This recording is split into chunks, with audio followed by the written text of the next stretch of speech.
Namaste students, how are you all? Hope all of you are well. Today we are going to discuss class 8 science chapter number 6 combustion and flame. In the previous video I had explained you about the fire extinctions, types of fire extinctions and what are the uses of the different types of fire extinctions. Today we will discuss about the main topic flame, because the chapter name is combustion and the flame, right? Combustion part we have completed in the previous video. In this video we are going to discuss about the flame. What is flame? After the fire extinctions, if you are still having any doubt related to that fire extinction, then you can drop your doubt into the fire extinctions videos. But if you are not able to find, then you can drop your doubt into this video also. Let's start about the flame.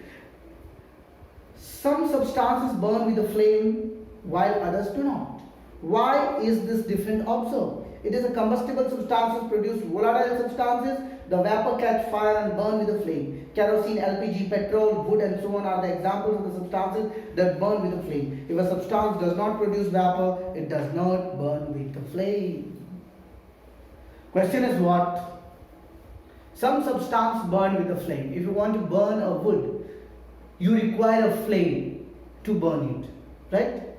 If you require anything like just like petrol, diesel, kerosene, if you want to burn that, you require at least flame, matchbox sticks. So after burning, if you throw on that, the whole that liquid part will catch fire, right? But why there is a requirement of flame?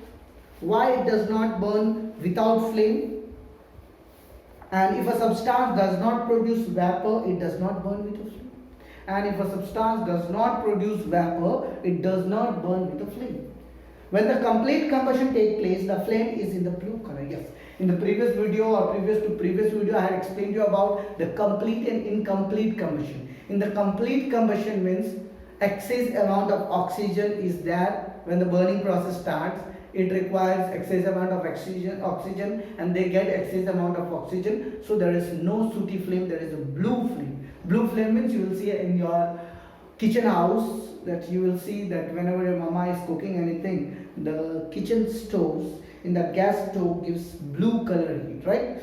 So because it is a complete combustion, it is getting maximum amount of oxygen, it is getting excess amount of it. But when there is a lack of oxygen anywhere or anything, whenever your burner is just blocked, it is chopped, then what will happen?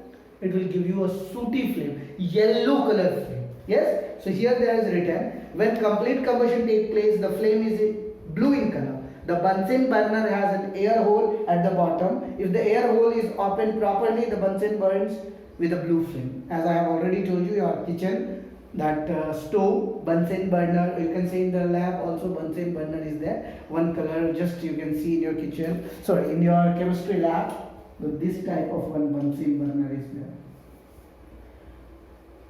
Here it starts burning and here is their opener and closer. As you do, it starts. So when the Bunsen burner gives you a blue color light, means because it is getting complete amount of oxygen, excess amount of oxygen. When incomplete combustion takes place, means when there is a lack of oxygen, the flame is yellow with many unburnt carbon particles. With many unburnt carbon particles means lot of carbon particles are still left to burn. So that's why they produce yellow color flame. A candle flame is an example of incomplete combustion. Candle flame, I have drawn a candle, a burning candle. A burning candle produces yellow color flame, right? So can you tell me a burning candle is an incomplete combustion or complete combustion? Burning candle is an incomplete combustion. The flame is yellow with many unburned carbon particles. Candle flame is example of incomplete combustion. In a candle, the wick is coated with the wax, which is hydrocarbon. A wick is coated with wax. You can see here there will be a wick, right? And this hole is wax, right? This is wax, and this is wick. This wick is coated with wax, right? Which is a hydrocarbon. Which is hydrocarbon. Hydrocarbon means a compound which is made up of carbon, hydrogen, oxygen, means it is called hydrocarbons, right? So as you have understand about the hydrocarbons, when this wick is lightened, the wax melts and vaporizes. The vapors get heated and start burning. There are four main regions in a candle. Now question is what? As you burn this candle, you put a fire nearby this wick, so you will see as it starts burning, they are having 4 layers. How many layers? 4. As you will see, upper zone, dark zone, blue zone, not visible, visible. This you will see that yellow color zone is luminous zone. Yellow color zone is luminous zone. You will see here little bit red here, and this whole color is yellow. Which color? Yellow. Which zone is this? Luminous. Luminous means, can you tell me? Which burn? Luminous zone. Its name is luminous. The outer zone is known as luminous zone. Luminous zone. And non-luminous zone means it is not visible. This here only on the yellow color layer you will see it is non-luminous, which is not visible. Non-luminous zone.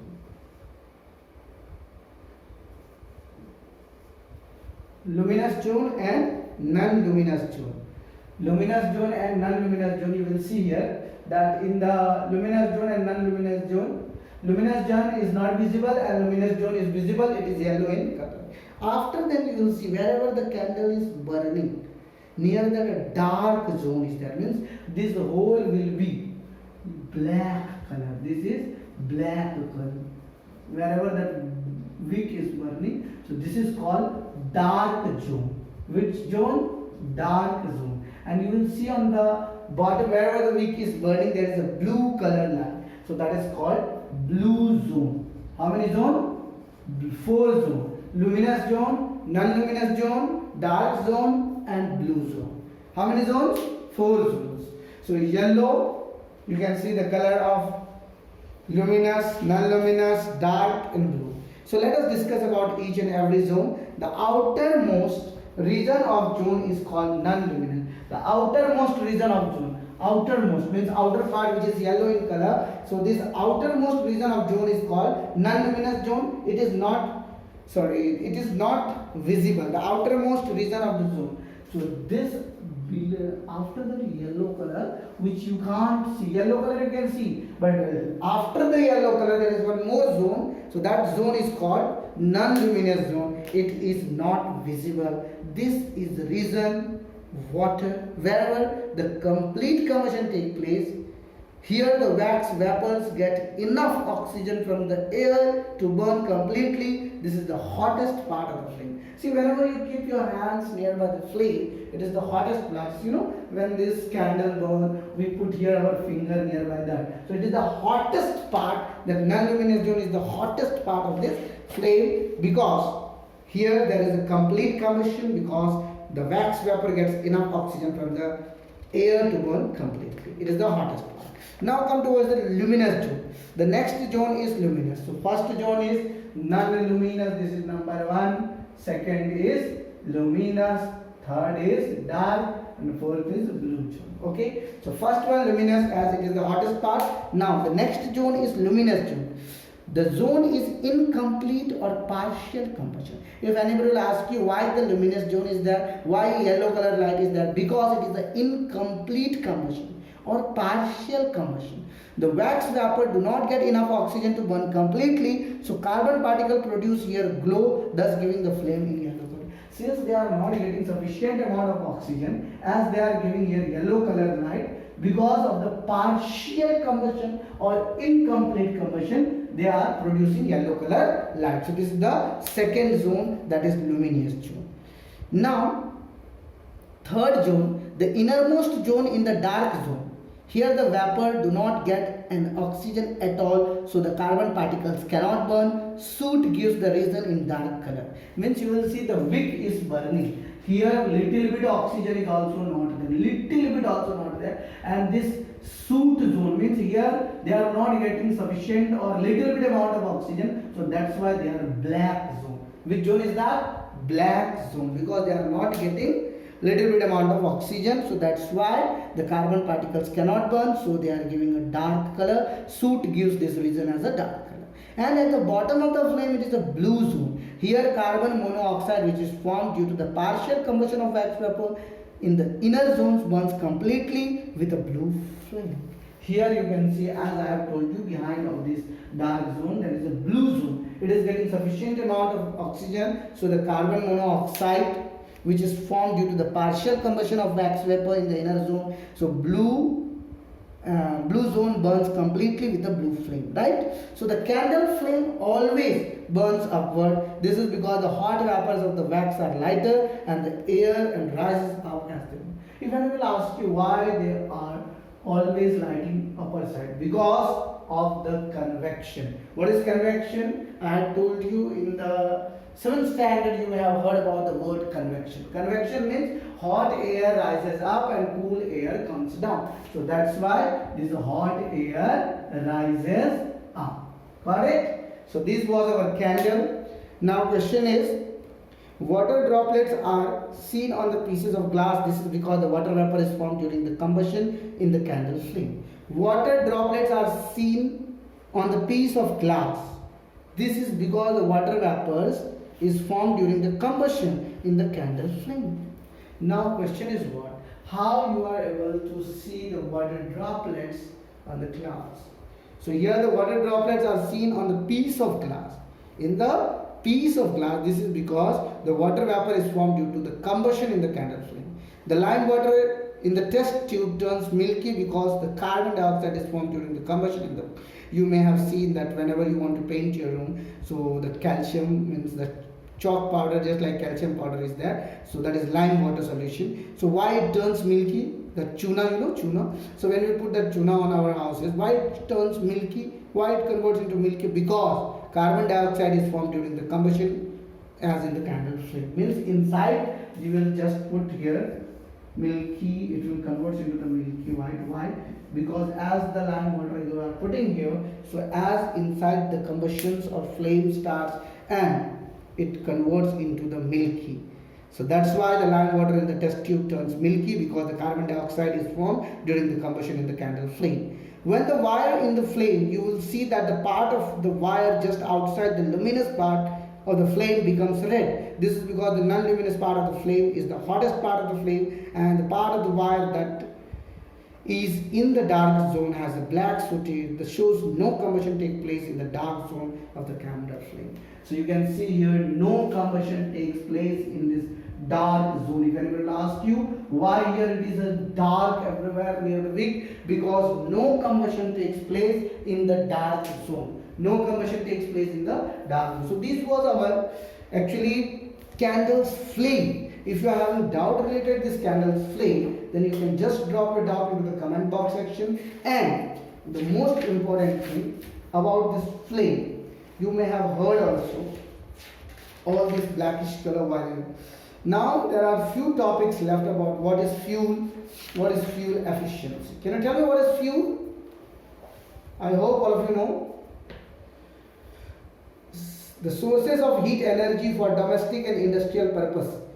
The sources of heat energy for domestic and industrial purposes are mainly wood, charcoal, petrol, kerosene, etc. These substances are called fuel. A good fuel is one of which is readily available, it is cheap, it burns easily in the air at a moderate rate, it produces a large amount of heat, it does not leave any behind and undesirable substances. This is a probably no fuel that could be condensed as an ideal fuel.